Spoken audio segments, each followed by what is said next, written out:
Hello, everyone. I'm Jonathan Ruhe, JINSA's Director of Foreign Policy.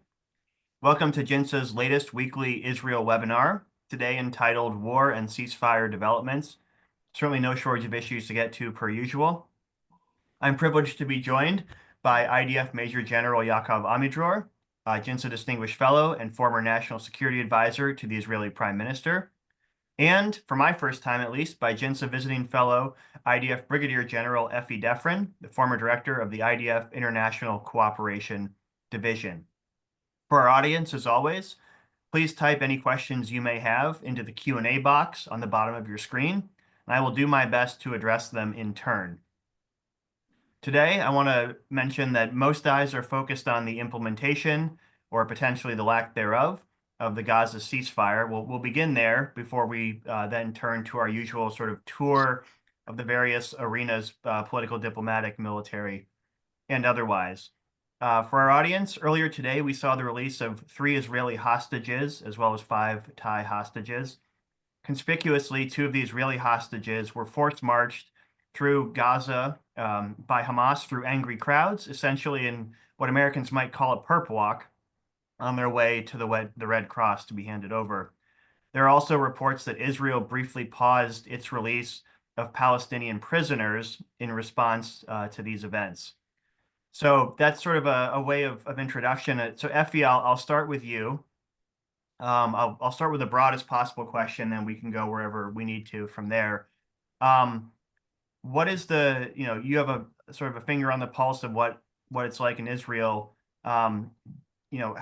What do you think of the ceasefire's implementation so far, and what are the prospects that it will continue to be implemented, that it will hold? So first, thank you for Jonathan. Thank you for having me again. It's always a pleasure. And just a short overview of the situation right now in Gaza. So first, we have a ceasefire in place since January 19th. It's today we had the second it's the second stage, the release of the house. We saw the scenes on TV or on the websites, wherever you saw it was horrible, but at least they are home as planned. It's not going smoothly as we thought it will be, because it's Hamas after all, but it went well and they came home. And next phase is on February 1st, the next release of hostages, and of course Palestinian prisoners from Israeli jails. That's what's next, what's planned next. Now, this is one thing. As part of the agreement, the ceasefire agreement, the IDF evacuated almost half of the Netzarim corridor. They were withdrawing from there, leaving about 2 checkpoints for an Egyptian and American private company to monitor. There was and there is a big movement of citizens back from the south to the north, approximately 400,000 people. This is what's reported. Moved back to north. Most of them didn't find anything. No infrastructures, no home, no streets, no electricity, no running water. Some of them already went back south. So this is the situation. There is a lot of humanitarian effort going on, and a lot of humanitarian initiatives. It's still to be seen how it will develop in the future. This is the situation on the ground. There are some violations by some Hamas activists and civilians, but the IDF is reacting very decisively, shooting back, and relatively situation is calm so far on the ground. Now the last thing on Gaza for now is the talks about negotiation on the second stage. There is a decision now. It's a little bit more than a week now since it started. And the 35th day will have to be the day out of 6 weeks, the time that they will have to decide. The negotiations will go on, whether to continue it to the next stage. There is lots of pressure to continue it. Now the next 2 or 3 weeks are critical time in this regard. How things will go on, and will the second stage will be implemented yes or no. Just to last sentence, just a reminder, we have 82 more hostages left in Gaza. Not probably, 35 of them were already declared dead by Israel, by the IDF, which leaves us with 47 hostages, some of them alive, some of them unknown. 173 hostages were released so far. Some of them were released and some of them were freed by the ADF, small number. But that's the numbers now. So still a long way to go. And with Hamas, it's never smooth. Thank you, Effie. And I have you raised a lot of things I could follow up on. Just for starters, you mentioned the Netzarim corridor, which for our audience, if you don't have a map of Gaza burned into your head, it's a corridor that runs vaguely east-west through sort of bisecting the Gaza Strip. And so, Effie, you mentioned there are private security contractors that are, if I've read it correct, they're helping screen either population or at least the return of people to the north. Are there concerns either that you have or that you're aware of that how effective might these private security contractors be in terms of filtering the flow of population back to the north and preventing or trying to at least slow Hamas's ability to reconstitute in northern Gaza? Well, the fact is that the big number of citizens already went back north Mm. through those checkpoints, two of them. One of them is by foot and one of them is using vehicles. It's big numbers. I guess that if the IDF was responsible for those checkpoints, it was much slower. Mm. The fact that it's a big number shows that the quality of this inspection, but it's better than nothing. It's better than nothing. No major issues so far. Probably some. I mean, the idea to prevent Hamas activists, so Hamas the terrorists, moving back from south to north. That was the idea. Some of it is probably implemented, some of it not. We cannot be sure. If it's not the IDF, we can be sure. And one final question on this issue, at least for now. So in your time here in DC as a JINSA visiting fellow, you co-authored a paper on the importance of the Philadelphia corridor, basically along the Gaza side of the border with Egypt. What's the status of the Philadelphia corridor as of now, and what's your assessment of the situation there? So that's a good question, Jonathan. And it's a you hit the nail. I think looking forward for the next stage to be implemented or for the negotiations to implement the next stage. Hamas and the Palestinians insist that Israel will withdraw fully from Gaza Strip, not to mention the Netzarim corridor and of course the Philadelphia corridor, including the Rafah crossing, which, as we know, most of the smugglings of weapons came above ground, some underground, but most of it above ground through this Rafah crossing. We also wrote a paper on that, on the covering the what happened in the last decade or so in this area, how all these weapons went into Gaza. This is something I think that the Israel policymaker are insisting on having a very good inspection in this along the Philadelphia corridor and in the Rafah crossing in particular. So this is something that we will have to negotiate. What will Israel compromise on? Will Israel compromise? Now, for now, the IDF is around in a perimeter, in a kind of buffer zone around the Rafah crossing, leaving it to UBAM. UBAM, it's a European organization which used to inspect it, I think, back in 2005, and then was kicked out by Hamas, taking it back. So this is the arrangement right now. It is closed. It is open only for certain issues. What will be decided is a matter of policy. The Israeli policymakers will have to decide what they are willing to compromise on. Of course, together with the Egyptians are very, very important, players here. They have to play their role and to be much more, I would say, relevant than in the past and more serious in watching their part of the crossing. Thank you. And so there are plenty of issues related to the Gaza ceasefire that I want to get to later in the hour if we have time. General Amidror, I'll turn to you now.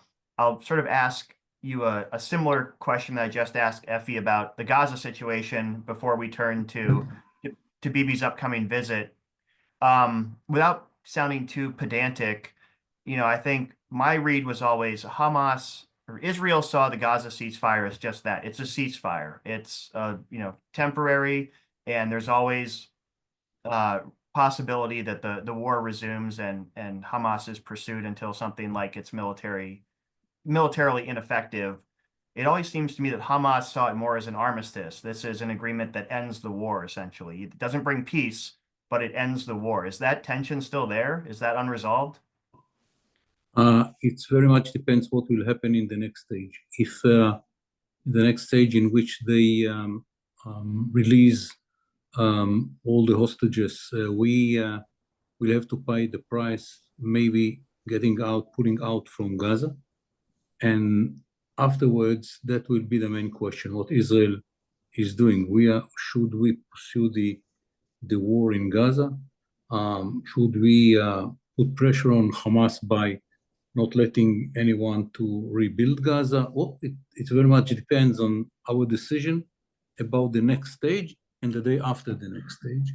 And of course, here the very much depends to the context. Will it be part of an effort to bring the Saudis into agreement with Israel? Will it be part of the American effort to build something big in the Middle East? I think that no one has an answer to these questions. It's very clear that this stage should be finished within another 20 days, 25 days. What will remain in the hands of Hamas is a very limited number of Israelis. We have an interest to release all of them.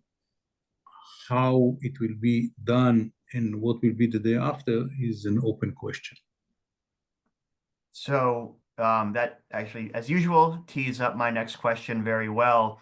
If that isn't indeed an open question, with Prime Minister Netanyahu coming to meet with Trump next week, presumably the things you just mentioned, the possibility for normalization, the final end state for Gaza, these will be on the docket when the two meet. Obviously, there's the much larger question that looms over all this, which is Iran, particularly the nuclear program. What expectations do you have for Netanyahu's visit to Washington? I get to ask you as a former advisor to Israeli Prime Minister, what do you expect to come out of this? Do you see potential differences of viewpoints between the two, who in Trump's first term, noticeably got along very well? First of all, no question there will be difference of positions, because the Middle East from Washington is a different Middle East than that you can see from Jerusalem. This is one problem far away for America. It is the main problem for Israel, very close to the area. So it's not surprising. There are different of views about the situation. This is not the question. That for sure will happen. The question is how much Israel can coordinate in its action with the American readiness and interest. And this is a question that both of them, the president and the prime minister, will have to speak about. And there is a huge basket of problems from Iran to Lebanon to Gaza, broadening the Abraham Accord, and so on and so forth. The Houthis, if you want, and of course Syria, how to deal with the Syrian new regime. Many problems in which it is very important for Israel to understand what is the American position. And out of the meeting, when they get after the meeting, it's very important that the Prime Minister of Israel will know where the Americans are standing relating to all those issues. It's important that the President understands it as well, but for us as Israelis, it's very important that the Prime Minister understand where the Americans are standing, what are the limits of the frame in which Israel can act. And for sure, not everything will be agreed between the two of them. It's natural.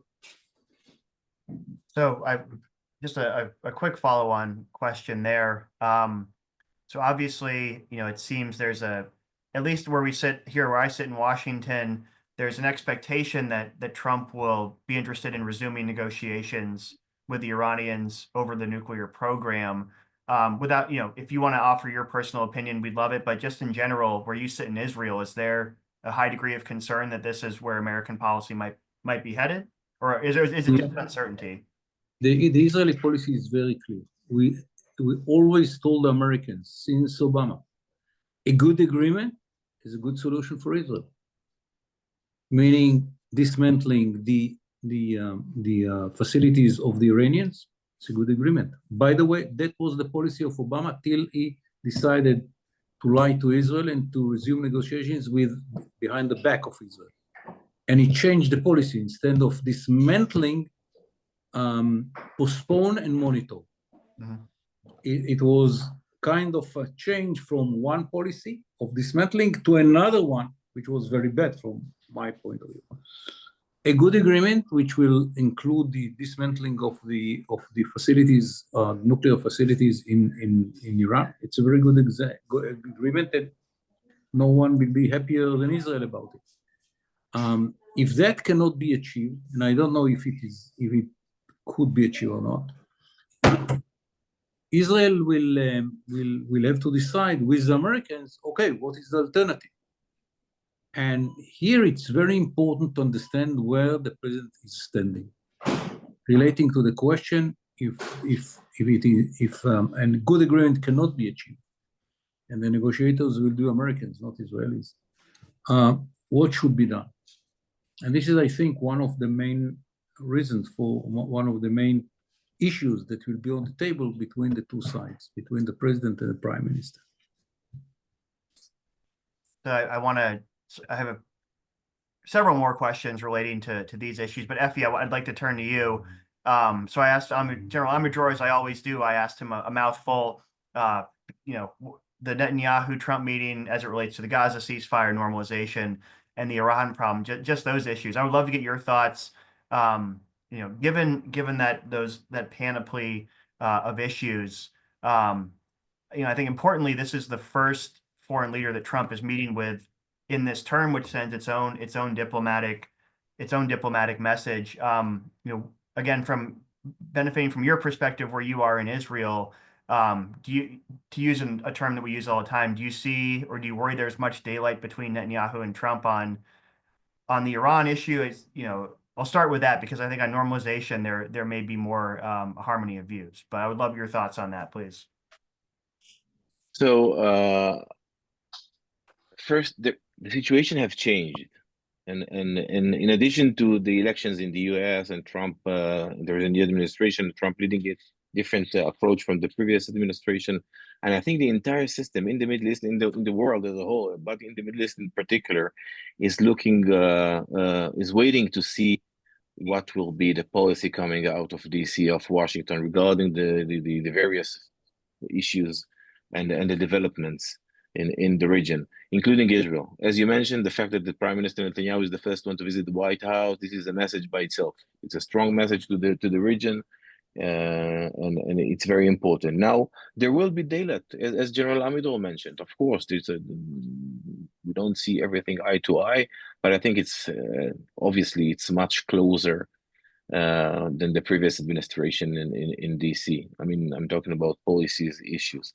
Now, I want to, there are three main topics on the table: the Iranian nuclear weapons, nuclear capabilities. There is an opportunity now created in the region. Iran is weakened. Second thing is the day after in Gaza and in Lebanon as a whole also. And the third thing is normalization, of course. It's an outcome of that. It can be part of solution to different things with the Palestinians and so on and so forth. I want to say one more thing about, from the military point of view, a reminder about Iran. Iran is, it's not only nuclear weapons. We are talking about three different issues, and it was a failure in the past. When we're talking about the JCPOA, it failed to refer to some of the issues. One thing is the nuclear weapons, the facilities, as General Amidror mentioned. Second thing is the long-range missiles carrying these and weapons. The weapon project, project that Iran is dealing with. And the third thing is proliferation of weapons, of proxies around the region. Now, recently, it was devastating how this war started on October 7th, but there are very, very good developments in the regions in the last almost 15 months. Yeah, I think that Prime Minister Netanyahu will have to discuss with the President Trump how to utilize the situation, the current situation, to the benefit, of course, from the Israeli point of view, for the benefit of Israel's security, how to improve Israel's security for the future. And there are a lot of opportunities here, good opportunities. So thank you, Effie. That leads right into another question I want to ask. You mentioned sort of Iran's, aside from the nuclear weapons program itself, the proliferation of weapons around the region and Iran's long-range missiles. Just on Tuesday, the Iranian foreign minister, in a sort of slew of comments, I mean, he, on the one hand, admitted that Iran has suffered setbacks since the degradation of Hezbollah's capabilities, and then the Israeli strikes on Iran proper that addressed or targeted some of those missile capabilities. But basically in the same breath, he also said, quote, "Any attack on our nuclear facilities would be met with immediate and decisive response." Obviously, that's a broad statement, but I'm curious, what's your perspective? That sounds like something you'd hear from an Iranian foreign minister a year ago, when Hezbollah still had a lot of latent capability, and before the operations of last fall, and before Iran's own medium-range missiles had proven not ineffective, but had been successfully defended against by Israel and coalition partners twice. And then after all the degradation Israel had done to Iran's missile program itself, what is your response when hearing these comments today as opposed to maybe a year ago? I think that the attempt to understand what it meant was the efforts. We have to prepare ourselves for a war with Iran. We have to have a better intelligence of what their capabilities are and to be better prepared in the future. It's clear that Iran is weaker than before. It's weaker, first of all, because we degrade the proxies to a level in which Hamas is not a threat for Israel, and Hezbollah is more a liability for the Iranians than asset. Now it is us and the Iranians, one against each other, and we have to be better prepared. What he had in mind when he said it, I don't know, it doesn't matter. For sure, Iran is weaker than it was in the 7th of October. And we have to prepare ourselves without going to make too many efforts to understand what this guy said. It doesn't matter. So with that in mind, by the way, in his position, I'm not sure that he knows what the Iranians said. I guess if I'm the Iranian foreign minister or whomever in the regime, the one reliable tool I have left is to threaten to finish the nuclear weapons project. And then just this week we heard, I'll give this a little caveat. We've heard reports of this before that, Iran has officially purchased advanced Russian air defense jets, the Sukhoi 35s. Does that, obviously there's a sense of urgency given how close Iran is to the nuclear threshold. Does that affect, do reports like this affect it at all, or is that a red herring or something just around the margins? It's clear that one of the options of the Iranians is to run into the nuclear, into having nuclear capability. But at the same time, they have to take into consideration that is, from the American point of view, not just the Israeli point of view, a red line. Do they ready to cross the red line that might lead America to attack Iran? I'm not sure. The Sukhoi 35 is very sophisticated weapon system, but for having the ability to attack Israel by this airplane, you have to think about how they will bring the oil tanker to refuel it in the way from Iran to Israel, what capacity of payload it can take from Iran to Israel, and so on and so forth. So yes, it's a beginning of building an air force, but it's a very long process, very, very long process. I wasn't clear. I was thinking more in terms of compensating for, Iran's lost a lot of air defenses in Israeli strikes in less than a year. Maybe that's a good way to compensate, is to take delivery of those air defense fighters instead. Bridge the gap. It might might help, but it's not a compensation for the backbone of the Iranian anti-air system, which was the SA-300. It might help.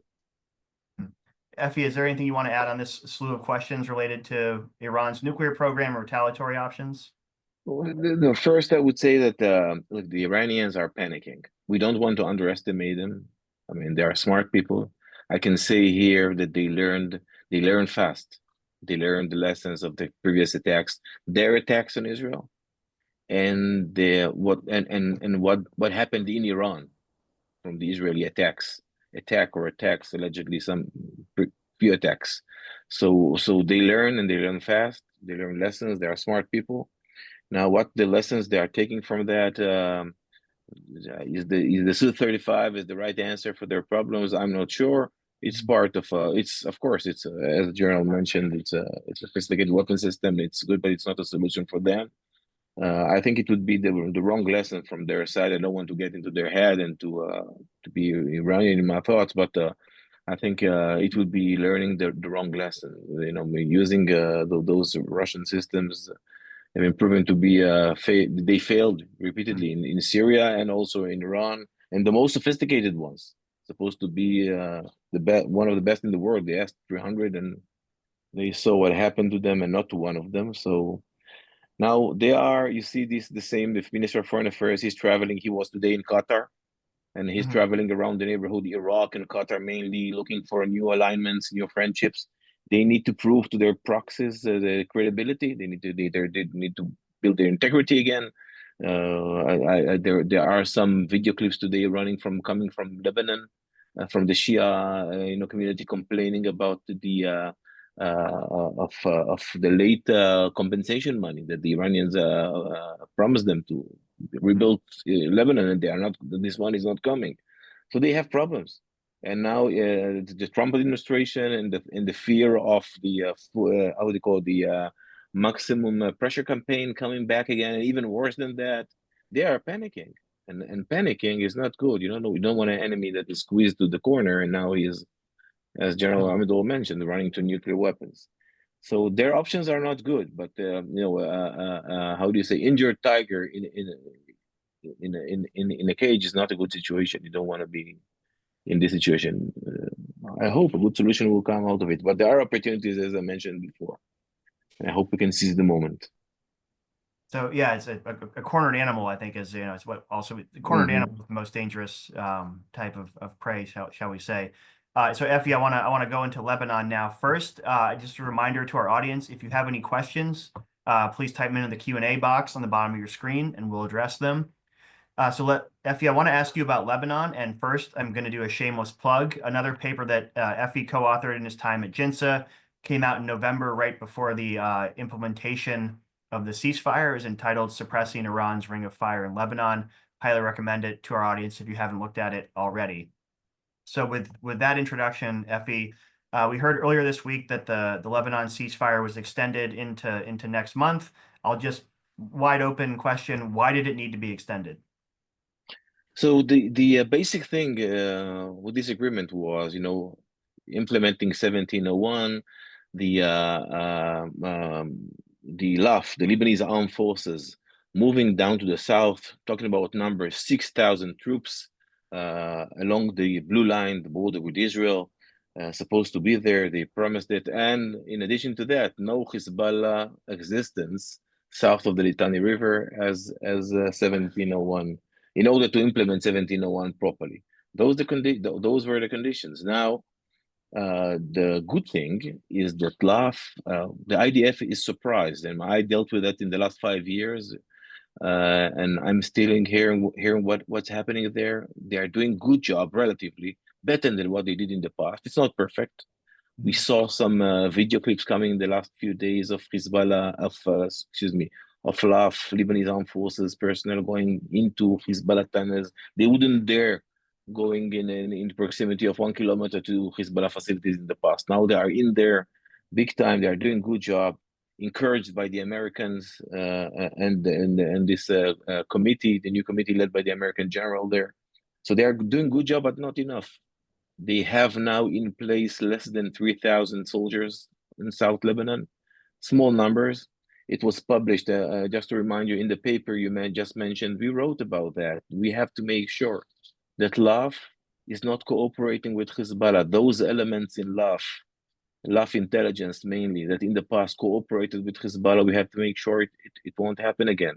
Now, it was leaked last week that one of a senior officer, senior LAF intelligence officer, leaked information from the committee observing this ceasefire, leaked it to Hezbollah, to Mr. Wafiq Safa. He's the head of the communication system from Hezbollah, senior Hezbollah.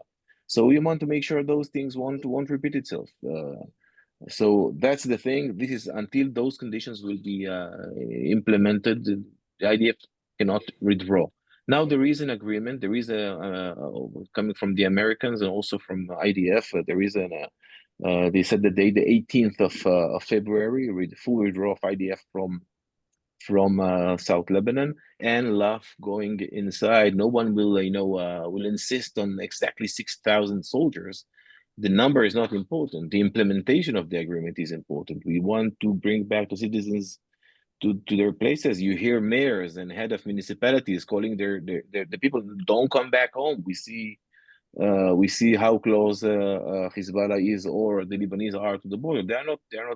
They don't feel safe now yet, and we have to make sure they are safer. Second thing about that, there is IDF. Only today, the Air Force intercepted an reconnaissance UAV coming from Hezbollah for the first time since the ceasefire started. We intercepted one, and we are implementing it. This is also written in the paper. The insistence, IDF insists, Israel insists to implement it if LAF doesn't. For example, we had yesterday, we intercepted this UAV today. Yesterday, there was some engineering vehicles trying to rebuild one of Hezbollah's facilities, and the IDF stroke. Usually what we do is passing this information to the committee, the common committee, through the Americans to LAF, and if they are not doing it, we are doing it ourselves. We cannot afford having this threat rebuilt again. It's a message, it's an important messaging. So that's the situation for now. One last thing about Lebanon is that there were some rumors. I don't know. It was published that the IDF is planning to stay in about 3 different positions in South Lebanon, even after we will fully withdraw from South Lebanon, in order to improve our defense. It's a matter of the IDF is ready for that. They are talking about points that are close to our villages or civilian centers, which we will have to defend and protect better from Lebanon, from high grounds. But it's a political decision, and that's that in regard to that. That's it. So, Effie, if you'll permit me just sort of a follow-on question. I mean, you can't really talk about Lebanon without talking about Syria. I think a lot of, at least in the American press, it's mostly focused on, what the new regime is doing, and from JINSA's perspective, also what Turkey might be doing. Obviously, the Kurds are very important to our American audiences for sure. I guess from the Israeli perspective, what's the status of the operation in the buffer zone on the by the demilitarized front in the Golan, but also more broadly, what's from the Israeli perspective, broadly speaking, what are events in Syria still, is it still sort of a wait and see approach? Exactly. Wait and see, because it's not clear. There is a way to communicate with the new regime in Syria, and we are doing so. We will have to be naive in order not to understand that we are doing so through different mediators, talking with them, trying to understand what will happen next. The situation is not clear so far. I just had a meeting today with a senior official in the UN who just came from Syria. I have to understand, you walk in the streets of Damascus these days, he described it as walking in the streets of Kabul after the Taliban took over. You see all these guys with Kalashnikov, and traditional dress. There is no police in the streets. He described it. You walk in the corridors of the Ministry of Defense. He went to meet the minister, and There is only the minister in the office. There is no system, no people in the offices. There is no functioning system in Syria so far. We'll have to see how it will develop. Now we cannot risk. We cannot take the risk. We cannot compromise our security again. And this is why we are in the area of separation. IDF is there strongly and entrenching there until we will have some security in Syria and stability that can allow us to withdraw to back to behind this line. So that's the situation in Syria. Jolani, this guy, and he's promising to dismantle HTS and to have only one weapon in the hand of the state. Let's see what happens next. I mean, it's a good, and then they, what we call, the smile attack. He and his administration officials, they are the entire. I don't think there is a single European foreign minister who haven't visited Damascus in the last 2 or 3 weeks. Very good. Just to remind you, this guy and his officials, the senior officials, were considered to be terrorists, designated as terrorists by the entire world, Western world, only a month ago. So let's see how it will develop in the future. I'm sure General Amidror have much to say about that. So I will say one more thing, which is fascinating, is Turkey. What's next with Turkey? Turkey, we had very friendly relations with them in the past, and in this scale of red color enemy, green friend, and in the middle you have yellow as a foe, as a competitor, and it's not as an enemy. I think Turkey for us is moving slowly from yellow a little bit more to reddish. Which is it's dangerous. They are behind the things happening in Syria. They're going to be on our borders. It's an interest. It's a kind of threat or interest also for the other Sunni countries in the region, which doesn't like Turkey. They see them as supporting the Muslim Brotherhood, and we'll have to see how it will develop. Thank you, Effie. General Amidror, I just sort of to build on that. So much has happened in Syria, just in the past couple months. And obviously Israel undertook operations to eliminate a lot of the Assad regime's military equipment that was basically left lying around and could have fallen into anyone's hands, not just the new Jolani regimes in Syria. How do you assess the state there now? Is Syria, what is your concern that Syria can still be a transit point to help Hezbollah rebuild? I guess I'll start with that first question. No, I think this is out of the cards. These people had been butchered by Hezbollah and the Iranians. There is no way that they will, in the next, for the foreseen future, I don't know what will happen in 15 years, but for the foreseen future, these are enemies that will not cooperate. The question, will they build something based on their experience as Al-Qaeda and ISIS, or they will try to change themselves? And there are some tests that they should be put in front of them. First of all, and most important, what they will do in the education system. Will they teach for moderate Islam or for jihad? Will they put in the books that they will publish in the future? For sure, not the Ba'ath books from the past, but the new books that will be the text in the schools. What they will teach, that should be examined, because here you cannot cheat. All the taqiyya system in which you're supposed to and you allow to tell lies just to bring yourself to a better position, to be stronger, and so on and so forth. With education, you cannot play. So I think that we have to monitor their education system and what are the texts in the books. It is very important. Or their attitude towards women.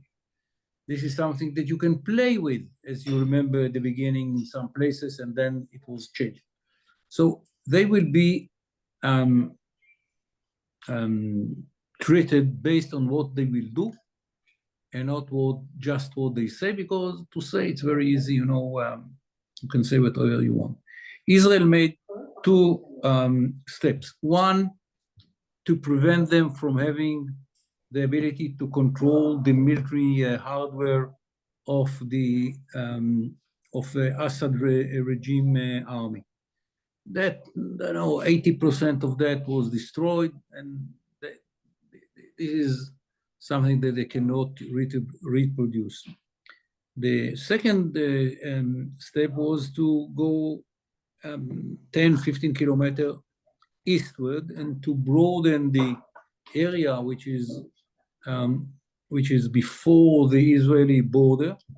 And here I think that we should not move from this line till it will be clear what regime we are meeting in Damascus, what connection between Turkey and this regime, how the new axis of the Sunnis between Damascus and Turkey will work. People here say that the Turkey might use it to fulfill its dream to bring the Ottoman Empire back to the reality. From the Turkish point of view, Damascus was not a foreign country. It was part of the Ottoman Empire. I don't know. I really don't know. I think that here is what we have is to try to learn what they are doing and how they are doing it. And as I said, a very important test is the text of the education system. And you're still waiting to see which way that goes? Yes, of course. It's just the beginning. Waiting to see what they do, not what they say. So I want to, in the little time we have left, I want to pivot a little bit and ask you both about what's going on in the West Bank. So 4 weeks ago, the last time I moderated this webinar, General Amidror, I asked you what going on in the West Bank, and you said that from Israel's perspective, this was in Jenin mostly. It was PA security force operations to deal with terrorist cells, and you said that Israel's perspective or attitude was mostly to stay out of it unless things got out of hand. I'm paraphrasing. I'm not quoting you directly. So we're seeing, IDF operations in the West Bank have certainly ticked up since then. I guess simple question: what's going on there? What's Israel's perspective? Is Hamas trying to rebuild there because they've taken setbacks in Gaza? Is it more complicated? The operation in Jenin is very significant from 3 different points. One, was the biggest test of the security forces of the Palestinian Authority after so many years during which they got training and help and whatever was needed from the American experts. They decided to make an operation of their own. The IDF opened the area for them, didn't interfere, and it was almost total failure. Mm-hmm. And in a way, they were more than happy. And it was clear that are their expectations, that the IDF will come and take the responsibility upon itself because they didn't succeed to do anything, fighting Hamas and Islamic Jihad in the Jenin camp, refugees camp. This is the first, very important to understand. Those who are preaching about the authority in Gaza and so on, they are too weak to deal with Hamas in refugee camp near Jenin. No, think about them taking responsibility for the Gaza Strip. It's a dream which is not connected to the reality at all. This is one aspect of it. The second aspect, which is not less important, Iran lost all its proxies but the Houthis. And they invested in the West Bank in the last year huge efforts, money, smuggling through Jordan and other places, weapon systems into the West Bank. Their dream was to succeed to build capabilities of Hamas and Islamic Jihad inside the West Bank. That was the dream, to subsidize, to kind of a substitute to what they lost in Lebanon and in Gaza. And what we are finding there now in the operation is more and more weapon system which hadn't built by the Palestinians in the West Bank, but had been smuggled in from Iran through other places. And this is very important to understand. For the Iranians, this is the only option which remain regarding the proxies around Israel. The third point of view is the fact that now, when there is a ceasefire in Lebanon and in Gaza, the IDF has the more abilities to bring forces into the West Bank and to try to make a big operations in the West Bank that will, which will deal with the capability which had been built there through the years. During the war, we didn't want to open another front, but here we have the opportunity. For how long, I don't know, but what we are doing is not the usual operation, but broader operations than in the past, both in Jenin and in Tulkarem, and it might be in other places as well. Thank you, General. Effie, I want to turn to you. In addition to that, Yeah. the question I asked General Amidror, is one more thing I thought of. Is there any concern? I know obviously Israel has agreed to release a large number of prisoners as part of the ceasefire in Gaza. This is sorry, it's kind of a naive question. Do those prisoners, some of them go back to the West Bank? Do they feed into this problem? Yeah, so exactly. Again, you just hit the nail. I mean, to add on what just General Amidror mentioned, historically, when this kind of mass of released prisoners go back to the West Bank, it's a small area. It increases and make it much more immediate. I'm talking about threat. It increases the level of terrorism. Those people are bad people. We have had very bad experience in the last few hostages deals when those mass murderers were released, and this is part of what the IDF is doing now. It's dealing with the situation that was developed in the West Bank, mainly in Jenin, and other places as well, but mainly in Jenin. But also to add that the release of those prisoners. Now, to add on what General Amidror mentioned, about Jenin, when the peak point was when the Palestinians, it wasn't successful, the operation they conducted in Jenin, but they reached kind of agreement with the terrorists, and when it happened, the IDF said, okay, you have to move, we are coming in, and then we went in, and now the IDF published that we're going to stay there until things are going to calm down. Jenin is calmed down relatively now, but in other places, I mean, some of people fled to other places in the West Bank. Lots of weapons, sophisticated weapons, smuggled through Jordan, through Iraq, from Iran, of course, and put that together with the new terrorists back home, it can be very bad. So we'll have to deal with that.